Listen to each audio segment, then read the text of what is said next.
Still located in Proverbs chapter 5, key back in verse 11, it says, and you mourn at last. See, when you lose your mind, when you allow yourself to be bewitched, you lose, you mourn at last. It doesn't end well. It doesn't end well.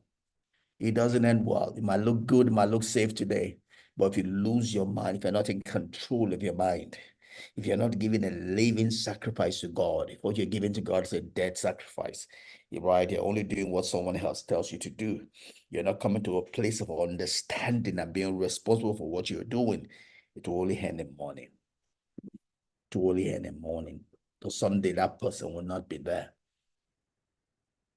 I'll read about some kings in the Bible. The Bible said they did right while their mentor was alive. But after that mentor died, they went and did their own thing. Why? They did not develop themselves. They did not develop their mind. They were blindly or mindlessly following whatsoever the mentor was saying, rather than developing their own mind, becoming more like the mentor. Right? I love Jim Rohn. Jim Rohn would say, don't be don't be a follower, a mere follower. Be a student. Be a student, be a disciple. Learn, grow. Don't just be following what my father said, my mommy said, mommy Gio, daddy Pio, or whatever. He said, don't just be a follower. Don't be a slave. Be a disciple. Learn, grow. If you like what they are, then learn what makes them who they are. Not just be worshiping them. That will not help you. It will only end in mourning. You will cry. You will cry. That's the destiny of such a life. You will cry because life will test your foundation. And if you don't have a foundation, you'll be rendered naked. You'll be rendered helpless. All your following will be in vain. The way to life is learning, growing, developing, not just following. What the man of God has a word for me. He has said my own circumstance. That's what you want to do for the rest of your life. That's not why Jesus died. Jesus died to have people that are mature, perfect.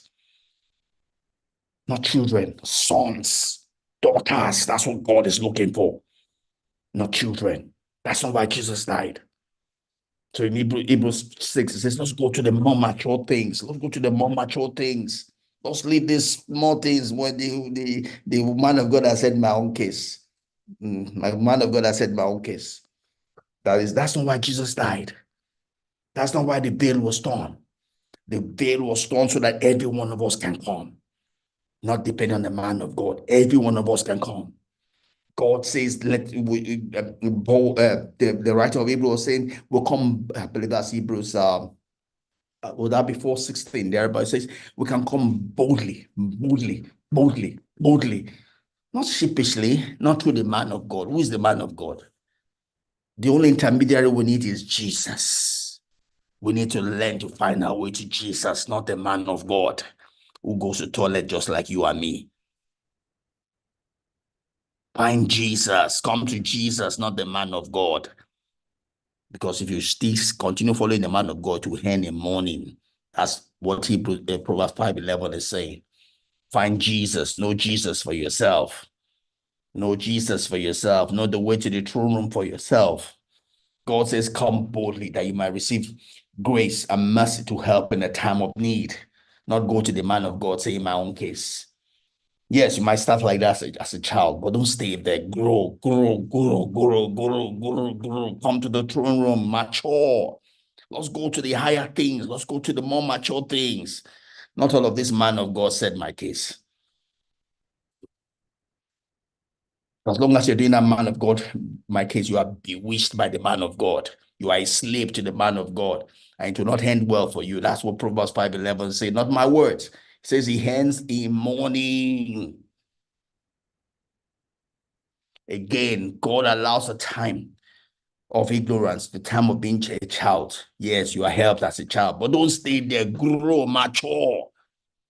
Mature. Find out what makes the man of God, so that you too can be a man or woman of God. Grow, mature. May God help us all in Jesus' name. My time is up.